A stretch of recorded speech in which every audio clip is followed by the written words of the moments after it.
Buenos días, bienvenidos a Física y Química. Hoy vamos a hacer un breve repaso de los contenidos que nos entran para el examen del martes, ¿de acuerdo?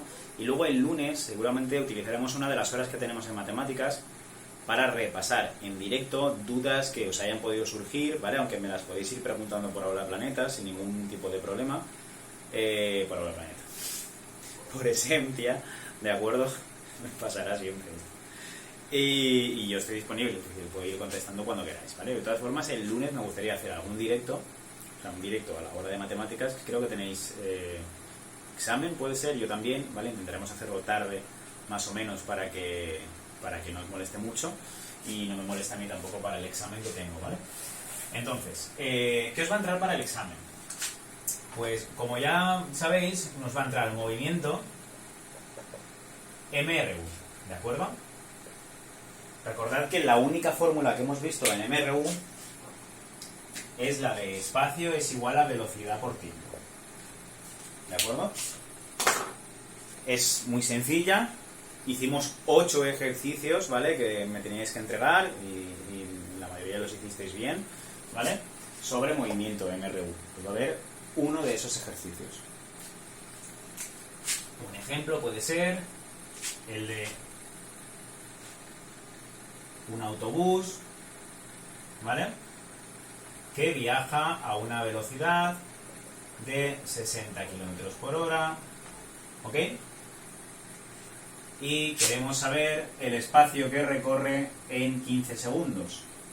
Bien, cosas que tenéis que tener en cuenta aquí, que la velocidad y el tiempo no cuadran. Esta velocidad tiene el tiempo en horas y esta está en segundos. De manera que esta velocidad habrá que pasarla al sistema internacional. El sistema internacional, recordad que son los metros por segundo. Para poder hacer esto podemos utilizar un factor de conversión, recordad que era este, 60 kilómetros partido hora. Teníamos que usar dos factores de conversión. Uno para los kilómetros, que como está arriba lo pongo abajo, y metro es la unidad a la que yo quiero ir, que la quiero arriba.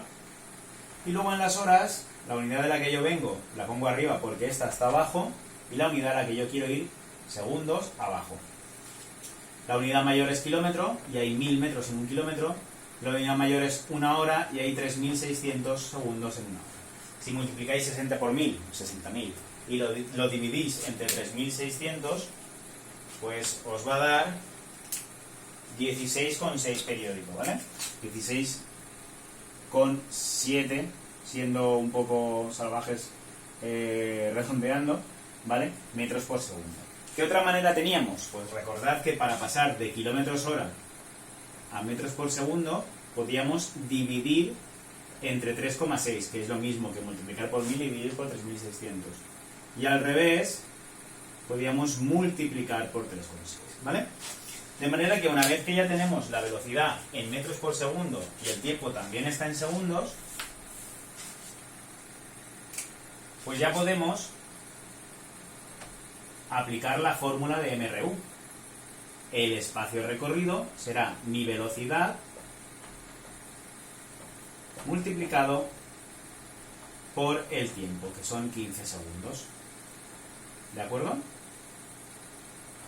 Y esto es, pues, será 240 con algo, 240 y algo con poco, a ver, 16,6 periódico por 15, 250 justos.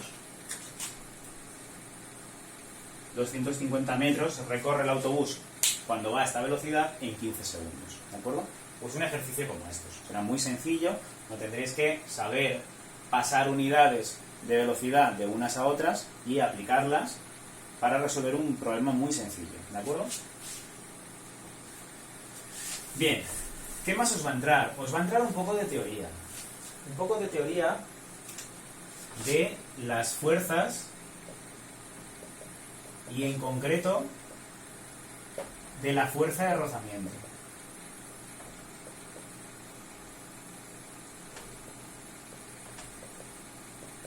¿De acuerdo? Lo que tenemos aquí en el tema de las fuerzas, recordad, es que si tenemos un cuerpo al que le aplicamos una fuerza, este cuerpo empezará a moverse en esa dirección, en la misma dirección que la fuerza, ¿vale? ¿Qué es la fuerza? ¿Qué tipos de fuerzas hay? Este tipo de cosas, ¿vale? La fuerza básicamente es un fenómeno que puede producir un cambio en los objetos o en los cuerpos, ¿de acuerdo? ¿Qué cambios son? Pues un cambio de velocidad. Por ejemplo, este objeto estaba parado, pero cuando yo le aplico una fuerza que tira de él, ¿de acuerdo? Puede cambiar su velocidad. Puede pasar de velocidad cero, porque estaba parado, a una velocidad la que sea, porque el cuerpo tira de él, ¿de acuerdo? También puede provocar deformaciones.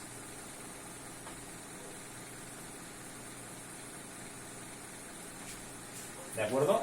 ¿Qué son las deformaciones? Pues básicamente imaginad el coche, desgraciadamente, que tiene un accidente de tráfico y choca contra un muro, por ejemplo, ¿vale? El muro que está parado, cuando el coche choca contra él, ¿vale? El muro que está ahí parado ejerce una fuerza sobre el coche, que lo que hace es deformarlo, ¿vale? Los coches hoy en día se deforman bastante porque son capaces de absorber todo su impacto traduciéndolo en una deformación. Si no se deformasen, toda la fuerza del golpe nos la llevaríamos nosotros que estamos dentro cogidos al coche, ¿de acuerdo? Eso no es interesante. No es nada interesante porque los casos de muerte por accidente de tráfico serían mucho mayores, ¿de acuerdo? De manera que, ¿qué se hace? Pues se hace un coche que, si bien es resistente, es capaz de deformarse si hay un accidente a una alta velocidad. De manera que el coche va a absorber toda esa energía deformándose y a nosotros no nos pasará nada. Sin embargo, no nos pasará nada entre comillas, ¿vale? Sin embargo, un accidente de tráfico es muy peligroso porque incluso aunque los coches están preparados para deformarse, si la velocidad es muy alta, pues se van a deformar tanto que no van a poder protegernos, ¿de acuerdo? De manera que en la carretera, pues, ponle freno, ¿vale? Esto parece una anuncio delante, pero básicamente que hay que respetar las medidas de seguridad, por supuestísimo, ¿vale? Porque un accidente de tráfico puede ser fatal. Bien, ¿qué tipos de fuerzas hay? Pues teníamos dos tipos, las fuerzas de contacto, como puede ser esta o la del coche, ¿vale? O la fuerza de rozamiento, que ahora hablamos de ella. Y también las fuerzas a distancia. A distancia hemos visto dos, ¿de acuerdo? Que las veremos en el siguiente punto, que son la gravitatoria, la fuerza de la gravedad y la eléctrica, ¿vale? La fuerza eléctrica. Bien, ¿qué es la fuerza de rozamiento? La fuerza de rozamiento básicamente es una fuerza que siempre se opone al movimiento, ¿de acuerdo? Es una fuerza que hace un cuerpo con la superficie sobre la que está, porque las superficies no son perfectamente lisas. De manera que si vosotros pasáis la mano por la pared, ¿vale? Que es una expresión. Si pasáis la mano por una superficie lisa, aún así notáis una cierta rugosidad, ¿verdad? Notáis una cierta resistencia a que paséis la mano. Incluso por el hielo, que resbala un montón, ¿vale? Hay una pequeña resistencia a que paséis la mano.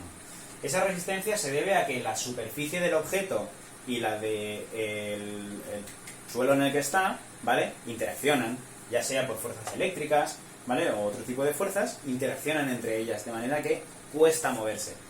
Entonces es una fuerza que siempre se opone al movimiento, ¿de acuerdo? Es su definición. La fuerza de rozamiento es una fuerza que se opone al movimiento, ¿de acuerdo? Bien, lo tenéis también en los vídeos que hemos ido viendo, etc. Vamos a centrarnos ahora en las dos fuerzas a distancia que hemos visto en el curso, que son la fuerza gravitatoria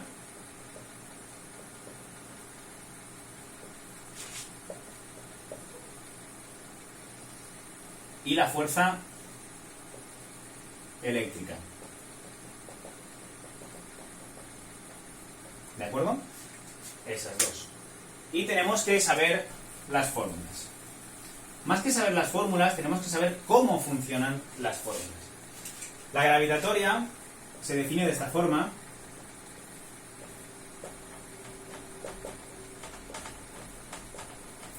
Donde lo que más me importa es esta parte de él. Y la fuerza eléctrica se define de esta forma.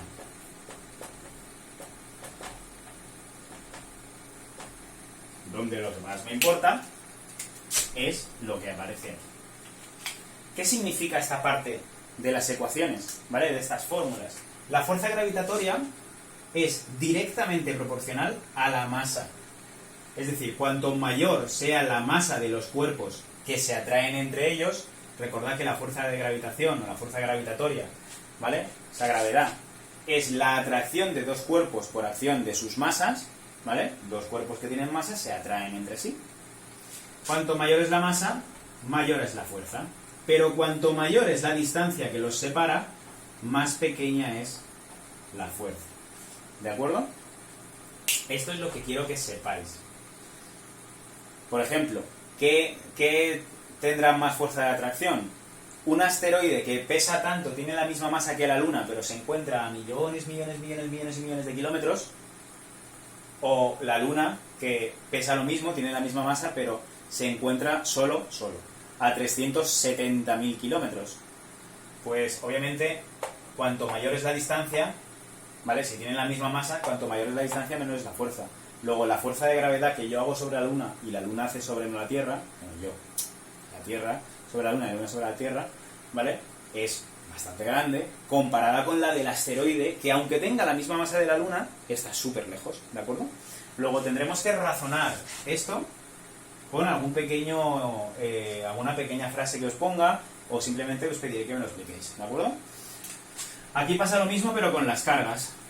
Es directamente proporcional la fuerza a las cargas. Luego, cuanto mayor es la carga, mayor es la fuerza. ¿De acuerdo? Acordaos de que las cargas podían ser átomos que habían perdido electrones, o que habían ganado electrones, ¿vale? Esos átomos están cargados eléctricamente. O el número de protones que tengo y el número de electrones que tengo, al final son cargas que están atrayéndose entre sí, o repeliéndose si tienen la misma carga, ¿de acuerdo? Es decir, si tienen el mismo signo, si las dos son negativas o las dos son positivas, se repelen. Si tengo una positiva y una negativa, se atraen, como en los átomos. Sin embargo, pasa lo mismo que con la gravedad. Cuando la distancia es muy grande, la fuerza disminuye. Más fijaos que está al cuadrado, o sea que es muy importante la distancia, ¿de acuerdo? Cuando yo tengo un átomo, por ejemplo, donde tengo un núcleo que es positivo y los electrones que son negativos, estos electrones están muy atraídos al núcleo por esta fuerza eléctrica, ¿vale? Ya que la distancia es pequeña, pero un electrón que esté mucho más lejos, su fuerza de atracción al núcleo es mucho más pequeña, pero mucho más pequeña, ¿de acuerdo? Entonces, para una misma carga, fijaos que un electrón y otro son indistinguibles, tienen la misma carga, pero este está mucho más lejos, de manera que la fuerza eléctrica es mucho más pequeña. Cuanto mayor es la distancia, menor es la fuerza. ¿Ok? Y finalmente, hemos visto un poco de esta energía eléctrica o de esta corriente eléctrica aplicada a circuitos. Luego hemos visto circuitos y ley de Ohm. Acordaos que en un circuito yo tengo que saber identificar que todo esto es un circuito, que esto es un generador o batería, o pila, me da igual lo que pongáis, que esto es una resistencia, ¿vale? Y si aquí pongo algo como esto, pues que esto es un receptor, ¿vale? Acordaos que teníamos una serie de cosas más, como por ejemplo,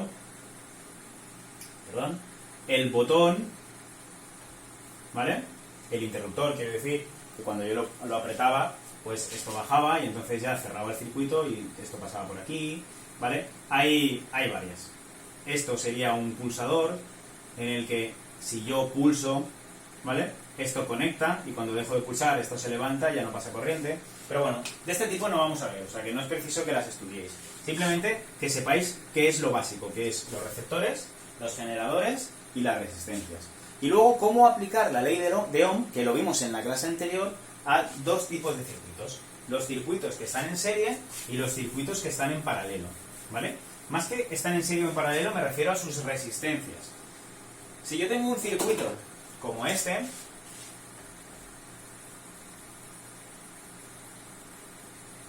yo aquí os puedo decir que estos son 20 voltios, que estos son 3 ohmios y que estos son 5 ohmios.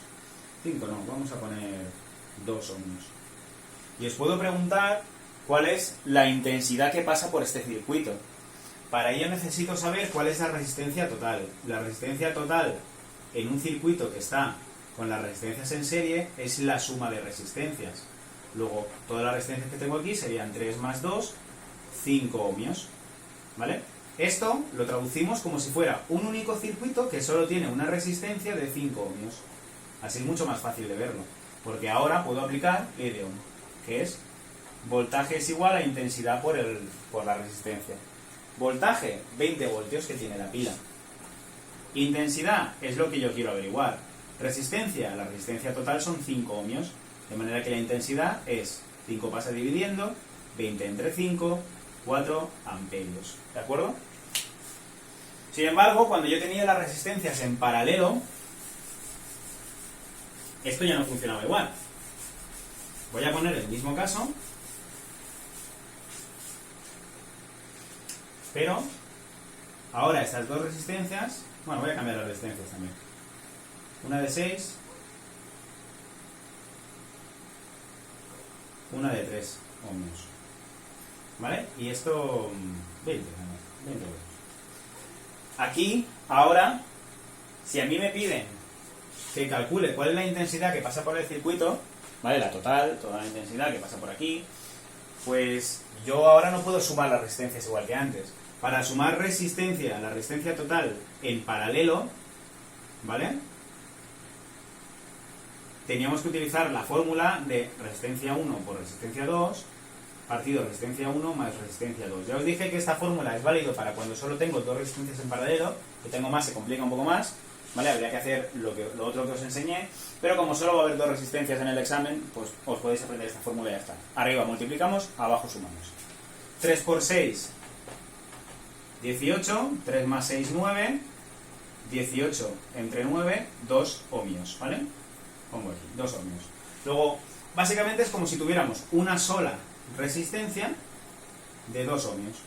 Fijaos que cuando están en paralelo la resistencia total es más pequeña, contrario de lo que pasa cuando están en serie. Están en serie se suman, pero cuando están en paralelo baja la resistencia.